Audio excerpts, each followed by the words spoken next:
This segment brought to you by Kansas Farm Bureau, the voice of agriculture.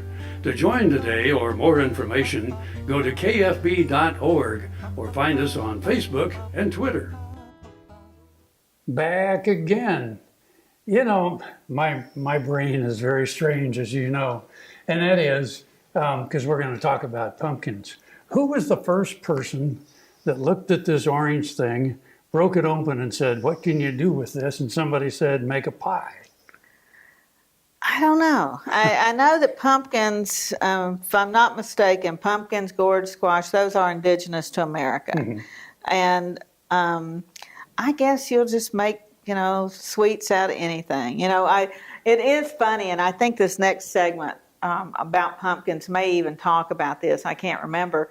But our friend Ian Hall, who is a distinguished author and just distinguished Scotsman, he's our token Scotsman, and they didn't have pumpkins to celebrate Halloween in Europe, and so what did they use? Turnips. But apparently they had really big turnips, and I don't know, have you ever tried to carve a turnip?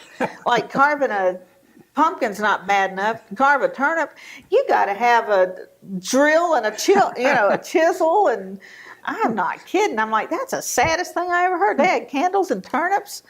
Turnips. Man, so thank God for pumpkins. That save those poor Europeans from having to put turnips in their windows and on their porches. And yeah, isn't that crazy? I might have to try that this year.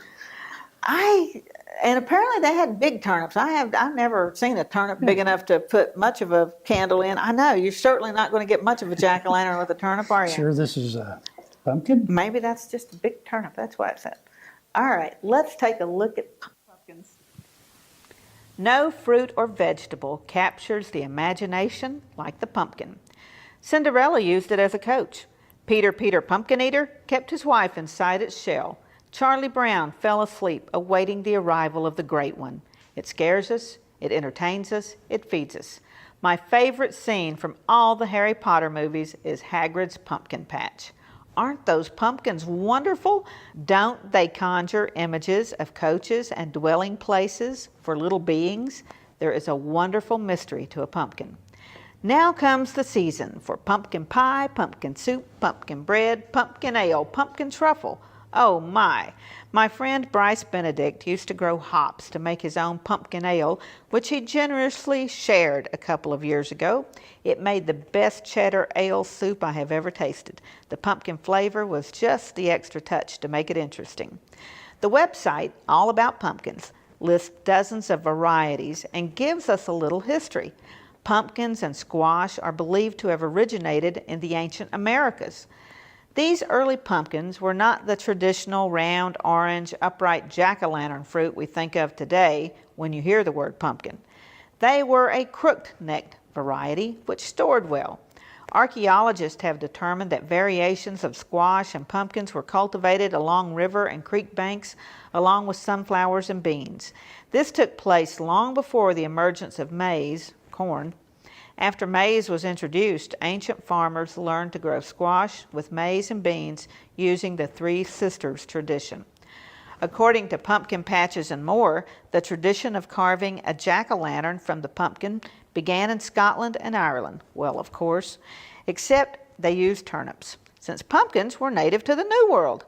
Can you imagine homes decked out in turnips or being scared to your stocking feet by a candle inside a turnip?